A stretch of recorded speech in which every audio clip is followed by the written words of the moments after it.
Welcome back mga kaaldab. Ito na naman po ang inyong lingkod, si Mr. Destiny. At napakaganda nga po ng ating pag-uusapan. Ito yung pinaka-latest na talagang trending po sa fandom ng Aldab Nation. Ang ating week sari mga kaaldab na kung saan kahapon nga po ay talagang pinagpiestahan ng Aldab Nation. Nakakatuwa po yan at nakakataba po ng puso. Sinasabayan pa po ito mga kaaldab ng mga nangyayari at nagaganap sa loob po ng Eat Bulaga. Manapapadalas nga po ang pagsasama ng nanligit Dabber Cards, lalo na po noong nakaraang Sabado. At tuwing linggo naman po ay napapanood ang Kalye serye o Tamang Panahon na kung saan bumibida po sila Mengay at si Alden Richards. Nakakatuwa naman po kasi yung mga bagay-bagay na hindi natin ine-expect. Mga bagay-bagay na kumbaga masaya, masarap panoorin, kahit matagal na siya, kahit throwback na siya, talagang ramdam mo yung presensya ni Alden Richards at ni Maine Polkerson. Pansin niyo po ba yung mga OOTD at mga post ng dalawa na sinasabayan pa po ng legit Dabber Cards? Lahat po yan 101% hindi ko po ini-edit. Yan po yung isa sa rason mga kaaldab na pinagmamalaki ni Mr. Destiny. Na kumbaga nakakakuha po ng simpatya sa mga neutral na mga fans. Yung tipong hindi nyo pwede namang iba si Mr. Destiny kasi yung mga photos na pinapakita niya, totoong naganap at totoong nangyari. Dahil ultimo lola ko o mamis ko, sinasabi yung mga photos na yon, legit yon. Kuha po talaga yon noong mga 2015. Kaya nga sabi ko sa inyo, kung mapapansin nyo yung mga ibang photos nila, halatang inedit lang po talaga. Hindi po katulad natin na talagang totoo at tunay na tunay. Kaya nga po nung tayo nga po ang nag-wiksa rin na naman, abay maraming nagtaasa ng kilay. Maraming nag-react, maraming nagkomento, bakit hanggang ngayon may Aldab pa pala? Hanggang ngayon, muling nabubuhay na naman ang fandom. Gaya po ng sinasabi ko sa inyo, umiingay po tayo. Mas marami po ngayon ang nakakakita, nakakapanood ng mga pinalalabas ng 8 Bulaga. Kaya hindi nyo may aalis na araw-araw po may magsalita, mag-react ng mga bagay-bagay nga po na talagang masaya. At siyempre, pabor nga po ito para po sa atin at siyempre sa Aldab Nation. Yan ang pinapaliwanag ko na hindi po nila nagigets at naiintindihan. Mga pinapaliwanag ko na kung saan nga po talagang masarap. Di po ba masarap dahil ramdam mo Ramdam mo yung kumbaga lakas ng fandom na sinasabayan pa ng legit Dabber Cards. Ito na po yung patunay na muling magbabalik po dyan si Alden. Antay-antay lang po kayo. Di po ba? Gaya nga po ng sinabi natin, maraming kumakampi kay Mr. Destiny. Isa po yan sa rason at dahilan kung bakit po hanggang ngayon binabatikas ako. Kung bakit hanggang ngayon pilit po tayong dinadown. Pilit po tayong pinababagsak.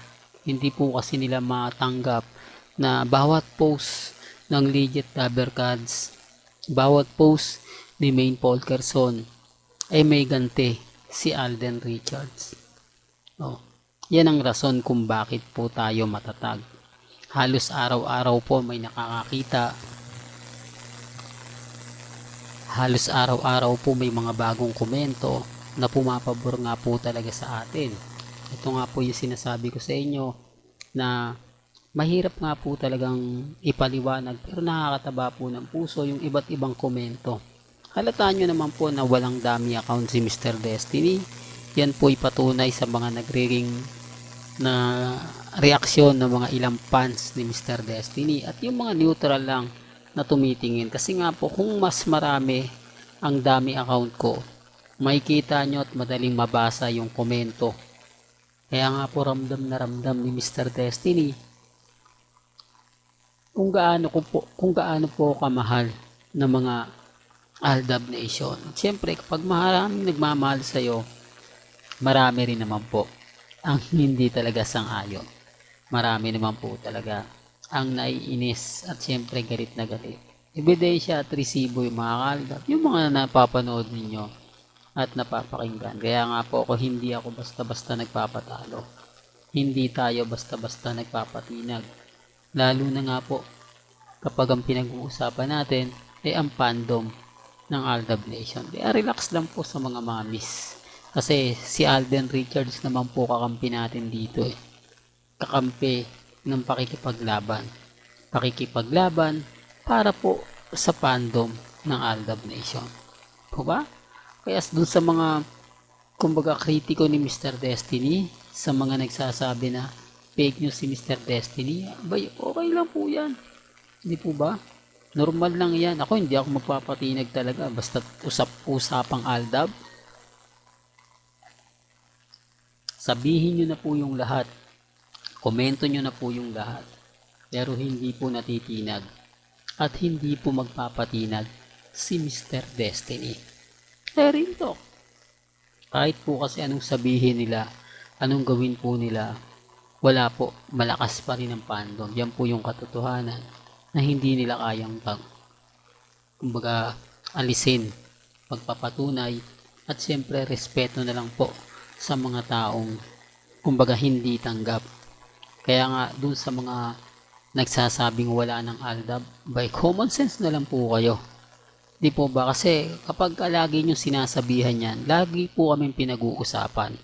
Laging may pambasag sa inyo at laging may pambato. Gaya nga po ng mga ilang komento, kung wala ng Aldab, bakit naandyan pa si Mr. Destiny at bakit marami pa ang sumisimpatya kay Mr. Destiny? Tanong po nila, sagot din po nila. Yan ang tunay at patunay po. Kaya ang sabi ko sa inyo, hindi naman po tatagal si Mr. Destiny kung wala rin naman pong sumusuporta. Kung wala pa rin po ang taong nanonood at tumatangkilik sa channel natin, bagsak na po tayo. Mapipilitan po akong magpalit ng content na gusto po nila. Dahil wala nga pong nag-a-update, nagbablog sa mga Katden at Armin, dito sila sa atin. Babantayan tayo at tuluyan nga po tayong babanatan. Tuluyan nga po tayong titirahin halos araw-araw. Real talk mga kaaldab. Well, hanggang dito na lang po ang ating latest updates. Kaya kung gusto niyo pa po ng pinaka-latest at sariwang update, abay tumutok lang po kayo dito po sa channel ni Mr. Destiny para updated kayo sa mga bago at sa mga latest na i-upload po natin. Maya-maya lang. Hanggang sa muli, salamat po sa panonood at pakikinig.